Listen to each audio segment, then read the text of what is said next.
this particular session, I think we're up to number 6, we're going to look at what is anger and some different expressions of anger. За одоо энэ үргэлжлүүлээд за тэр яг уур хилэн хорсол гэж юу байгаад байна вэ тийм ээ.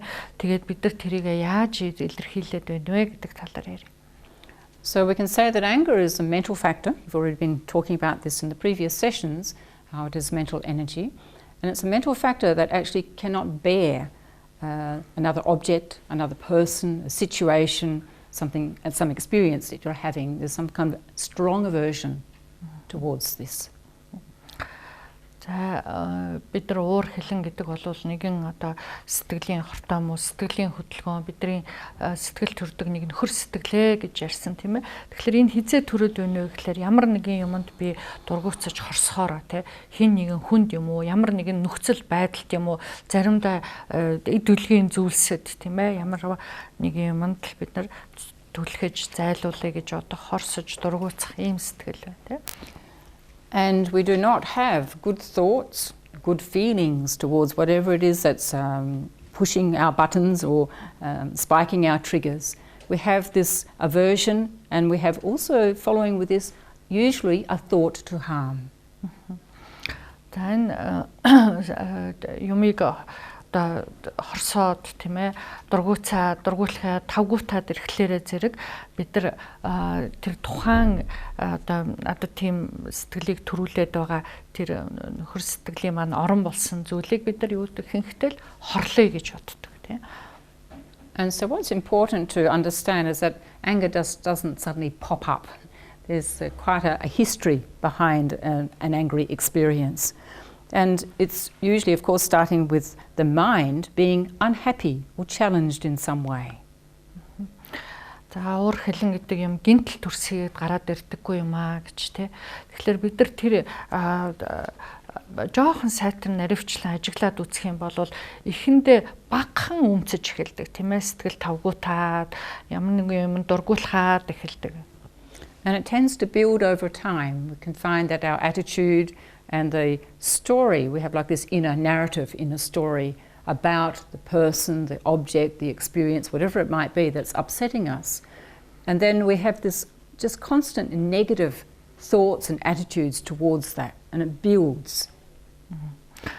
Тэгээд тэр багахан юмнаас эхэлсэн болвол тэрийгэ бид нар улмаар өөрийнхөө хэлж байгаа бодол санаа өөртөө өгүүлж байгаа өгүүлэмж зэргээр улам нэмсээр байтал тийм ээ нөгөө нэг уур хилэн хорсол болтлоо аривтаад байдаг тийм энд бас магадгүй сайн ажиглах юм бол цаг хугацаа ордгоо гэж тийм. And so the nature of anger is such that it causes us to project negative qualities. Even if they're not there, but our mind sees them, and then to exaggerate them, to make them stronger. Тэгэхээр энэ уур гэдэг нөхөр сэтгэл бид нар юмсыг үргэлж одоо муу талыг харах тийм сэтгэлийг төрүүлээд байдаг тийм ээ. Бид нар энэ уур гэдэг сэтгэлдээ автахаар яадаг вэ гэхээр юмны зөвхөн мууг нь харна тийм ээ. Тэгээд муу юмыг улам хитийдүүлээд хараад байдаг тийм ээ. And so then it's important for us to recognize that anger has actually a variety of emotions, such as annoyance, irritation, frustration, just being grumpy, being in a bad mood.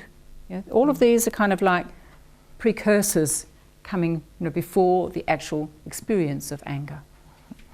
Тэгээд бас бид нар сайн одоо ажиглаж харах чадах юм бол уур гэдэг юмны эргэн тойронд өөр бусад олон одоо нөхөр сэтгэлүүд гэх юм уу өөр бусад таагүй сэтгэлийг өмсөлсөн сэтгэлүүд олон байдаг тийм ээ. Магадгүй бүр айхтар хилэн уур хилэн болж оволцтлоо тэрний өмнө бид нар яг тавгуутан, дургуутсан, гомдон, гонсойн, бухимдан, цухалдан тийм ээ. Тэгсээр байтал тэр бүхэн хуримтлагдаж хураацаар байтал уур хилэн болно. And so also for us to appreciate that anger is not just rage. Of course, this is the expression way that we deal with, but there is also the way of taking it inside, the suppression. And this can cause a person to withdraw, to be very moody, to be non-communicative. And we know there's something wrong, but they're not able to actually express it to you.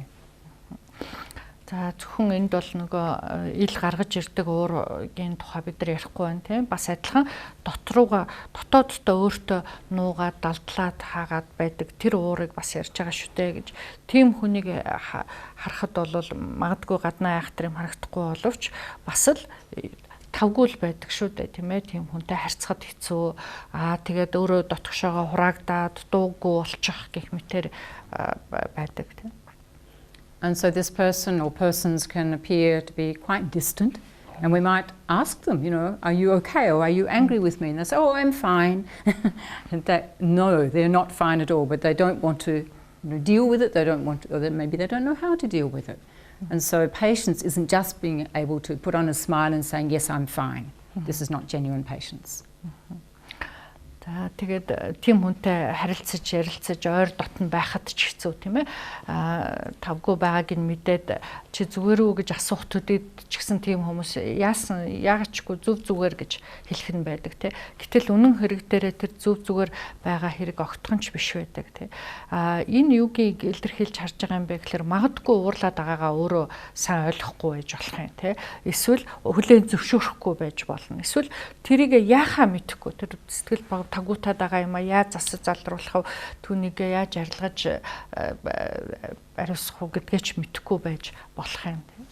So as we mentioned earlier, this suppression style is very harmful to one's health, and it can often lead to depression, feelings of helplessness, self-hatred, and even self-harm.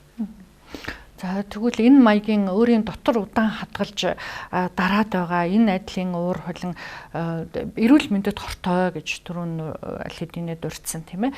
Тэрийгэ дагаад бид нар яадаг вэ гэхээр сэтгэлээр гуниж гутрах тийм ээ. Сэтгэл доошлж уруудах болдог тийм. Тэгээд магадгүй өөртөө итгэх итгэлээ алдаж эхэлдэг. Өөрийгөө үзэн ядаж эхэлдэг. Зарим хүмүүс бүр өөртөө хортой хорлолтой үед юм хийчих нь байна шүү дээ. And so anger also has, of course, a physiological effect, and we won't go into this now, we don't have the time, but there are many, many different physical sensations, things that we can notice about our body, and it's important for us to notice, to see that anger is coming, that we're actually connecting, engaging with that mental energy. За өөрийн сэтгэлийн дотор болоод байгаа энэ бүх юмныг нарийн ажиглаж сурах ёстойгоос гадна бид нар өөрийнхөө бие махбодыг яаж өөрчлөгдөж байна вэ гэдгээ бас анзаарч ажиглаж сурах хэрэгтэй гэж тий ямар нэгэн сэтгэл тавгуутаад бухимдаад уурлаад ирэх үед сэтгэл бие махбод маш олон өөрчлөлтүүд ордог тий. So a key to dealing more healthily with anger is to be able to catch it before it escalates into actually a full experience of anger or rage. For this, we need awareness. We need to meditate. We need to become more mindful. And we need to be very familiar with especially the physical signs initially. Then also we can notice, oh, I'm unhappy, I'm a bit irritable. I need to do something. I need some self-care to eliminate these from escalating into the angry experience. За тэгвэл зөв арга бол тэр сэтгэлийн тавгуутал сэтгэлд гарч ирээд байгаа элдв таагүй сөрөг юмнуудыг ирч хүчийг улам айхтар аривдаж ихсэж хураагдаж хоримтлагдахаас нь өмнө дарж янзалж засаж залруулж сурах хэрэгтэй байна тийм ээ.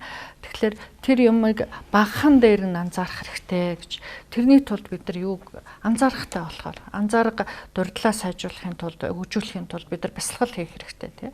Бясалгал хийгээд өөрийн сэтгэл оюунд юу болоод байдг юм бэ гэдгийг анзаарч ажиглаж сурах. Бас тэрчлэн өөрийн бие махбод дээр ямар өөрчлөлт гараад байдг юм бэ гэдгийг баг дээрс нь анзаарч ажиглаж сурах. Ийм дурдлыг сайжруулах тийм ээ. Анхааралтай болох ийм бясалгал маш их ач холбогдолтой байна.